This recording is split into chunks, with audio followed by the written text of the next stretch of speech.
February has a lot of great elections. It's the best month we've seen in a long time, featuring 12 different mansions, 2 of which we haven't had access to in many months, the 8th and the 12th lunar mansions, for victory and increasing favor and harvests, respectively. In any case, this month's guide features elections for all kinds of things, for prosperity, victory, healing, increasing harvest, as I mentioned, friendship, destruction, ending things, interfering with officials or gaining their favor, sowing discord, binding tongues, encouraging reconciliation, and finding treasure. Stay tuned for all of this in just a moment.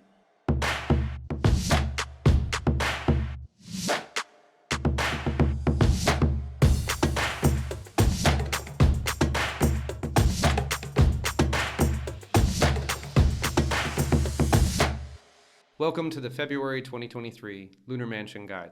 I'm Nate, aka Postmuggleism. Thanks for watching my channel. It's been a busy month here on the Postmuggleism channel with the addition of a new weekly show, the Postmuggleism Podcast, every Wednesday at 11 a.m.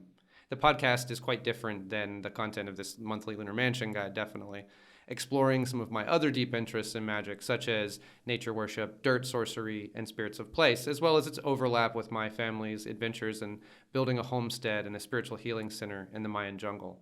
For more on all of these topics, I encourage you to check it out, and if you subscribe to my channel now, you'll get notified when new episodes are released of the podcast, of these Lunar Mansion Guides, and of my other videos about magic in general on this channel.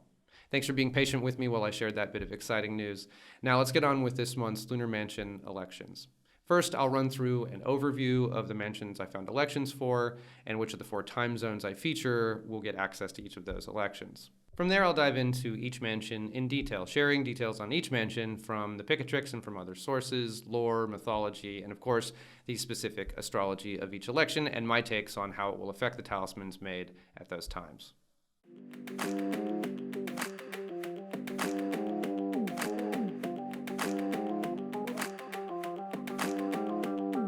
Taking it from the top.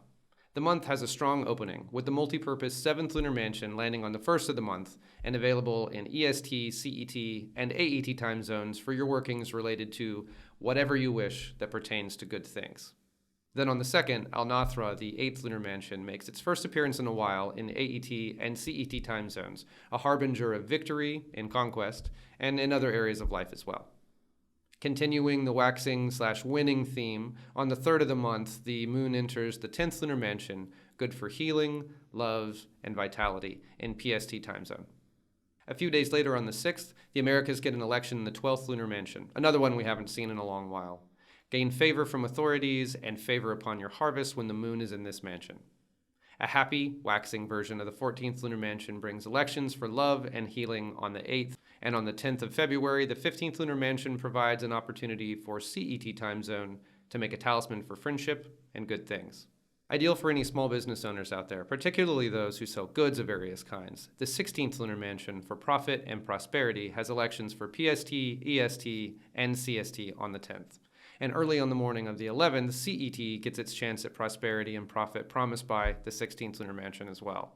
And on the 16th of the month, the 21st Lunar Mansion, a place of sudden endings and beginnings, is tooled up for a fight, good for destruction and bringing about the end of things in AET time zone. Also on the 16th, CET time zone has the moon in the 22nd Lunar Mansion, good for sowing discord and binding tongues, so that they don't say bad things about you.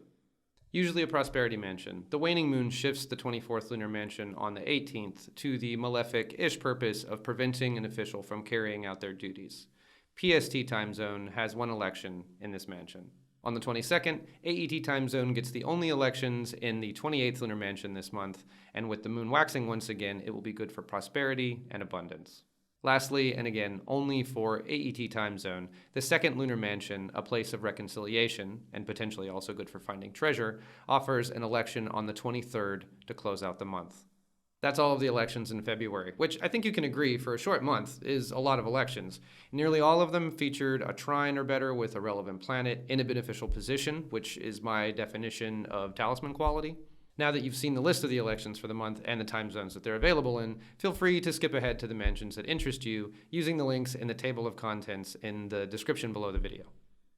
Real quick, before I move on to the details for each election, I'm going to steal just a few moments of your time to talk about my new business. After my wife and I moved to Mexico in 2021, I decided to make a major career switch out of technology and marketing to, Well, more or less to do magic full time. Last year, I went through an intensive shamanic energy training program with the Four Winds Institute, and then opened my own practice last fall.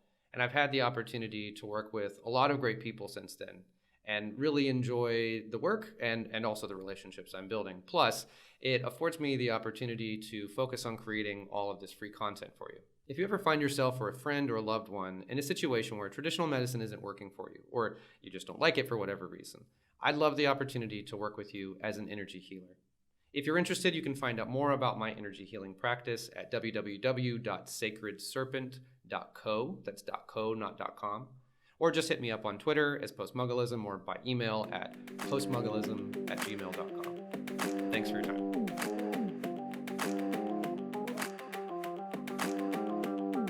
Now for all the details of each lunar mansion featured this month, starting with the first election of the month on the first day of the month, Dhira, the 7th lunar mansion, which is a wonderful all-purpose mansion, as long as all of your purposes are good. The image of the mansion is a man clothed in robes and with his hands extended to heaven as if praying.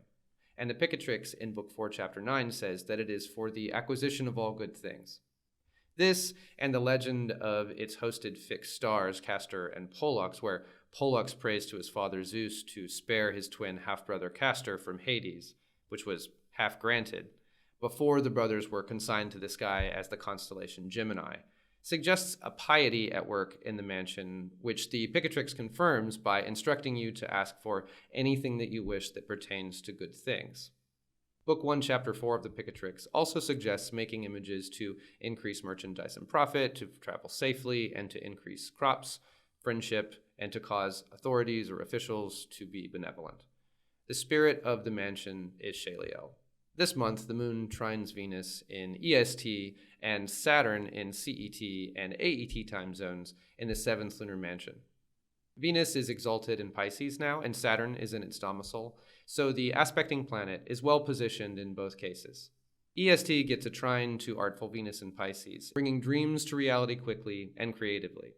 CET and AET have a trine to Saturn in Aquarius, heady and steady, solving problems and putting those solutions into place for the long term. Either way, this mansion is good for pretty much anything that's not malefic, and these are both strong placements worthy of a talisman.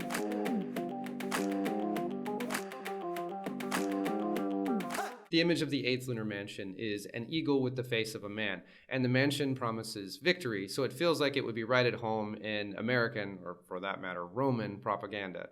In any case, vibes here are big Ric Flair energy. Woo! This mansion's for winners. The Picatrix, Book 4, Chapter 9, instructs fashioning the image in 10 and carrying it into battle to be victorious. Book 1, Chapter 4 adds the following in addition to victory workings: love and friendship, safe travel, and friendship between allies. Nathrah's spirit is Amnadiel. CET and AET get one election each in the 8th lunar mansion. In CET, the moon conjuncts the ascendant and sextiles the north node. In AET, the moon conjuncts the midheaven instead and trines Venus, in addition to sextiling the north node on Thursday the 2nd.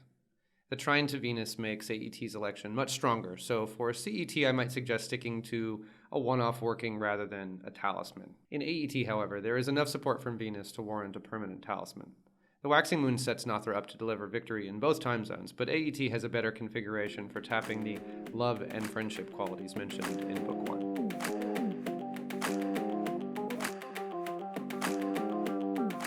On the 3rd, the moon moves into the mansion which contains the fixed star Regulus, the 10th lunar mansion, Jabhah. Like Regulus, it's known for its healing properties, for making childbirth easy, and for increasing vitality in general. But Book 1, Chapter 4 of the Picatrix also mentions love between couples and allies as another one of Jabhah's positive qualities, meaning the powers you can call upon under a waxing moon, such as the one that we have here in February. The image of the 10th lunar mansion is simply the head of a lion, and its spirit is Ardesiel. Only PST gets an election in Jabhah in February, late at night as the moon on the midheaven trines Jupiter and Aries, bringing the expansive, fast-moving energy of the greater benefic into your working. This election is strong and particularly suited to increasing vitality and in aiding healing. The Picatrix, Book 4, Chapter 9 suggests blessing water to drink for health by first washing the talisman in the water.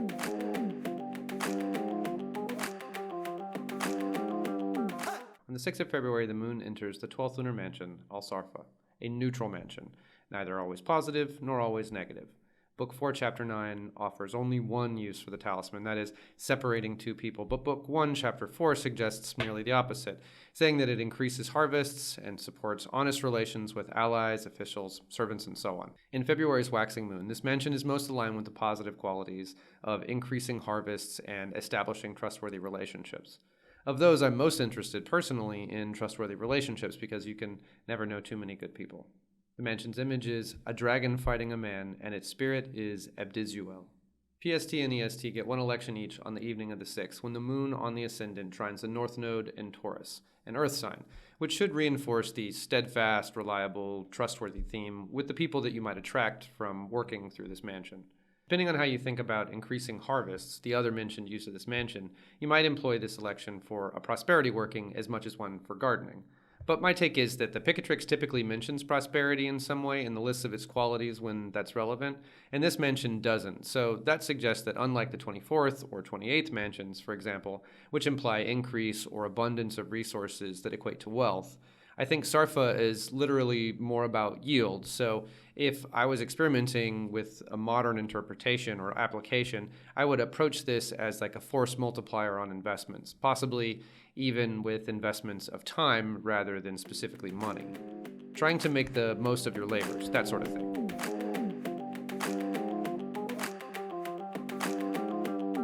In previous guides, Simak, the 14th lunar mansion, has always fallen under a waning moon, activating its malefic qualities. In February, we get to meet a very different Simak, as the moon is waxing now. Book 1, Chapter 4 of the Picatrix lists the positive qualities of Simak as love, healing, and luck of kings and travelers, where Book 4, Chapter 9 is entirely devoted to its malefic uses.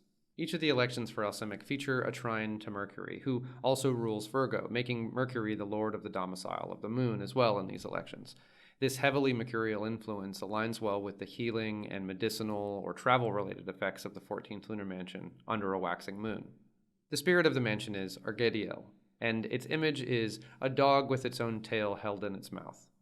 All 4 time zones get in on the action in the 14th lunar mansion, mid-afternoon on the 8th of February in PST, between 8 and 9 p.m. on the 8th in EST, CET, and AET. The trine with Mercury, as I said, is ideal for mercurial matters like healing, movement, travel, luck, and so on. So it's a good fit, and it's a strong election.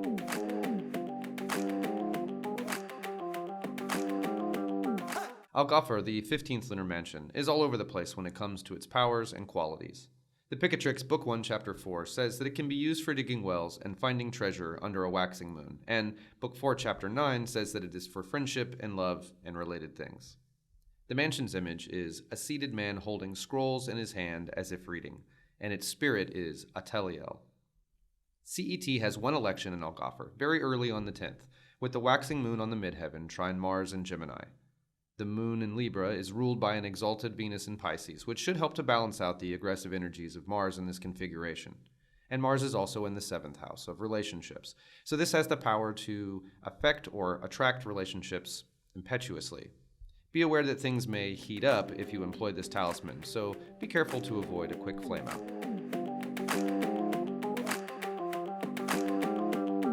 The 16th lunar mansion Zubana is very mercantile in nature. Its image is a man seated in a throne and carrying a scale in his hands.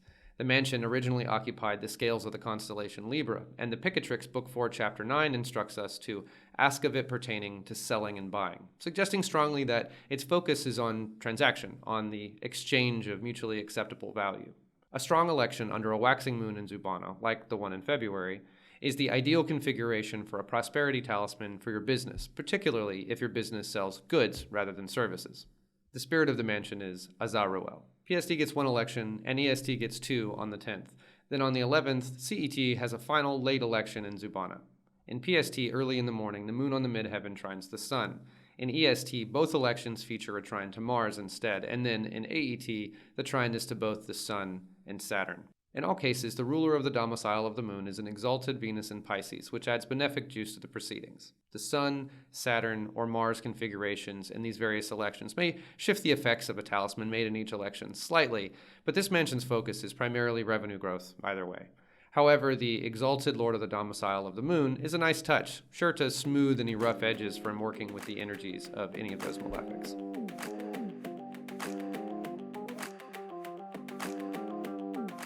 Baldah, the 21st lunar mansion, is a place of transitions, typically of painful or at least sudden endings and beginnings. The mansion's image evokes the myth of Janus, the two-faced god, described in Book 4, Chapter 9 of the Picatrix as a man having two faces, with one facing forward and one facing behind. Mansion images often provide helpful clues as to the essential nature of their mansions, which other details on the Picatrix fail to convey.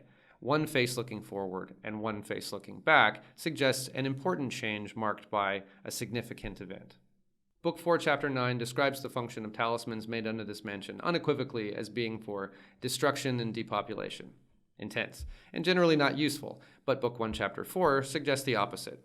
To strengthen buildings, to increase harvest, to make a profit and firmly keep money, to go safely through the countryside. And the only negative characteristic is separating wives from their husbands. Is there a theme in this? Sort of. Strengthen, increase, firmly keep. These evoke continuity where separation, destruction, and depopulation obviously evoke termination and disillusion. You can kind of squint and see the strong beginnings and sudden endings in this sort of. Under a waning moon in February, the 21st lunar mansion is decidedly malefic. This election, available only in AET time zone, features the waning moon on the ascendant in Sagittarius sextile the Sun and Saturn in Aquarius. The benefic aspect, the sextile, blunts the potential malefic power of this election significantly and turns it inward with the Sun. Use this election for a spell or a one-off working for restructuring something in your life, not for making a talisman. The spirit of this mansion is Batn.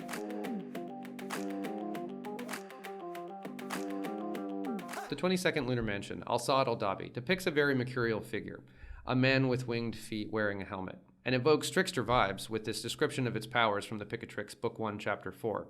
To cure illnesses, to put discord between two people, to make servants and captives flee, to cause goodwill between allies, and to make captives escape. Definitely sounds like the work of a trickster god.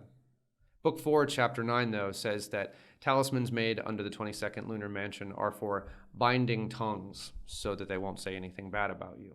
This is another example of what I call a neutral mansion, that is only good or bad, positive or negative, benefic or malefic, according to the phase of the moon, waxing or waning. In February, the moon is waning when she visits Dhabih, and the negative expressions of this mansion rule, namely creating discord, making captives flee, and binding tongues. The spirit of the mansion is Gileo. This month, only CET time zone gets an election in Dhabih, on the morning of the 16th, as the waning moon on the ascendant trines the north node. The north node, aka Rahu, is, of course, an intense placement, so its effect on this talisman will be powerful. Rahu is currently in Taurus, whose earthly grounded nature is somewhat at odds naturally with the aggressive movements of Rahu. However, both have enormous appetites, so I would expect a very physical manifestation, someone being silenced or removed from a situation to prevent them from speaking ill about you, for example.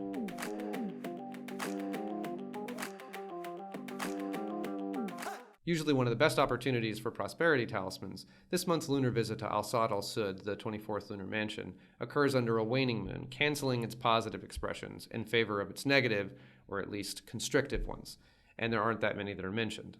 The most notable and potentially the most exciting of the 24th lunar mansion's other uses is described by the Picatrix, Book 1, Chapter 4, as preventing an official from fulfilling his duties.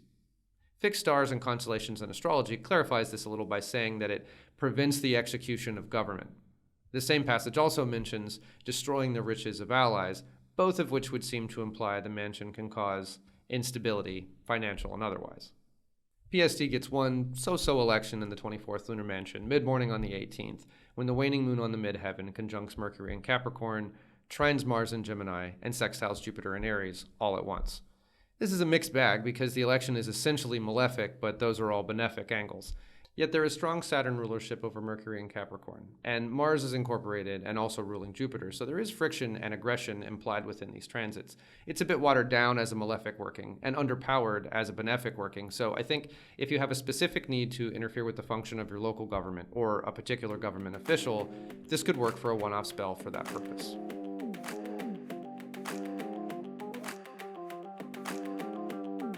Always one of the most prosperous and beneficial mansions, Batn, the 28th lunar mansion, marks the end of the lunar cycle and is a time of culmination, harvest, and abundance. This mansion's image is simply a fish, and Book 4, Chapter 9 of the Picatrix says that it is for gathering fish so that you can catch them. This describes a big return on easy labor. This is the theme of the mansion, which Book 1, Chapter 4 of the Picatrix describes in this way. To increase merchandise, besiege cities, increase harvests, to get rid of things and to destroy an area, to make treasures be lost, to travel safely by wagon, to cause peace and concord between man and wife, to make the incarceration of captives firm, and to inflict evil upon sailors on the sea. Increase merchandise and increase harvests equals make more money. This is similar to gathering fish. Getting rid of things and losing treasures may somehow be related to the end of the lunar cycle, a time of ending, perhaps. And inflicting evil upon sailors is a reference, I'm sure, to the constellation implied in the mansion's name, the belly of the fish. In any case, the moon is now waxing again when she enters the 28th lunar mansion, so the mansion's very beneficial qualities are active during 2 elections in AET time zone on the 22nd. In the morning, the moon is on the ascendant, and in the afternoon, the midheaven, while also conjunct exalted Venus in Pisces, who is conjunct the ruler, Jupiter in Aries. This is a solid prosperity and abundance election, and since Jupiter is in Aries, you may find that you enjoy a little extra quick, get-shit-done energy in this talisman. The spirit of this mansion is Amnixiel.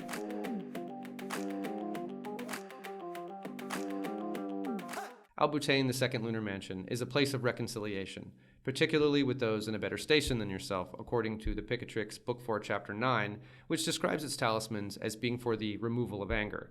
The practitioner is encouraged to petition the spirit after invocation to drive this anger away from me and let me be reconciled with the authority, and let my petition be satisfactory to them. That last bit, let my petition be satisfactory to them, indicates that this isn't really meant for the reconciliation of friends or allies, but of someone who holds power over you. The image of the mansion is a crowned king, further reinforcing this point. Its spirit is Enadiel. Book 1, Chapter 4 also lists several other potential uses: to dig for streams and wells, and to find treasures, and planting a great deal of wheat, speaking to the ability to find value hidden within the earth. The negative powers mentioned, destruction of buildings before they can be completed, enraging one man against the other, these are sort of reversals of the reconciliatory powers of this mansion, which would be available under a waning moon. Only AET time zone has an election in Butain, mid-afternoon on the 23rd, when the moon on the midheaven sextiles Mercury and Mars, who is in Gemini and ruled by Mercury. While there is no aspect greater than a sextile on the table, there are at least 2 planets contributing their energies to this election, so I think it's worthy of a talisman. Mercury bears the most influence on this configuration, and while I wish the other planet wasn't Mars, its aggressive tendencies will be reined in by its ruling planet Mercury, who is in Saturn-ruled Aquarius. And that concludes the February 2023 Lunar Mansion Guide, which featured 12 different mansions this month, some of which will make very powerful talismans. If you're new to Lunar Mansion Magic, I suggest that you check out the resources in the back of this presentation, which is linked in the description below the video. In it, you'll find my guide to lunar mansions, a video on how to perform a lunar mansion ritual, and other resources to help you get started. I hope that you found something useful in this month's guide and that you enjoyed this content. If you did, please subscribe to my channel and give this video a like. I'm working hard to produce this content and to get it in front of people like you, but it's difficult when the algorithms got you down, man. Also, if you subscribe to my channel, you'll get notified about all of my other magical content, such as episodes of my new weekly show, the Post-Muggleism Podcast, various updates, and my one-off videos on practical magic. I'm really grateful for your time. Thanks so much for watching this video. Please drop me a note sometime if you enjoy this content, or if you have a question via Twitter or my email, postmuggleism@gmail.com. It's always great to hear from other magicians working with this material. Until next time, thanks again for watching, and I'll see you in the next video.